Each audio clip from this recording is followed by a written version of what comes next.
అన్వేష్ అనేటోడు గత 4-5 రోజులుగా బాగా వైరల్ అవుతూ ఉన్నాడు మళ్ళొకసారి. అదే నా అన్వేషణ అనే యూట్యూబ్ ఛానల్ నడుపుతుంటాడు ఈ మనిషి.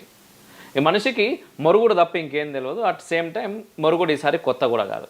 గతంలో కూడా కుక్క లెక్క మురిగిన చాలా సందర్భాలల్లో దయచేసి కుక్కలు నన్ను క్షమించుగాక వాడిని కుక్కలతో పోల్చినందుకు. ఆయన విషయంలో నిజంగా పాపం కుక్కలను కూడా మనం ఇన్వాల్వ్ చేయొద్దు. కానీ వీధిలో ఎవరో నడుచుకుంటూ పోతే కుక్కలకి ఎందుకు అయినా అవి మొరుగుతూ ఉంటాయి. అది ఆ జాతి లక్షణం. పూల జొక్కాల మన చెడ్డి కానీ కూడా సంబంధం లేని ఇష్యూస్లోకి వచ్చి మొరుగుడు చాలా చాలా అలవాటు.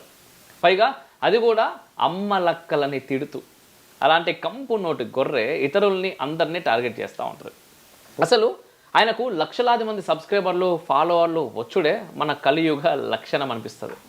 వాడు చూపించేది చూసేటోళ్ళు ముందు తమని తాము మార్చుకోవాలి. వాడు చూపించే బొచ్చులో ట్రావెల్ వీడియోలు ఇంటర్నెట్లో వెతికితే వందలాదిగా దొరుకుతాయి. పోనీ అక్కడ ఆయన టాలెంట్ చూపిస్తుండొచ్చు, వ్యంగ్యంగా మాట్లాడుతుండొచ్చు, బూతులు తిడుతుండొచ్చు, అది కొంతమందికి నచ్చుతుండొచ్చు, అట్లా సబ్స్క్రైబ్ అవుతుండొచ్చు, ఆ వీడియోలు చూస్తుండవచ్చు. కానీ ఇక్కడ వాడి అదృష్టమా లేకపోతే మన దురదృష్టమా తెలియదు. కానీ నా అన్వేషణ అనేటటువంటి ఒక ఛానల్ చాలా చాలా పాపులర్ అయిపోయింది.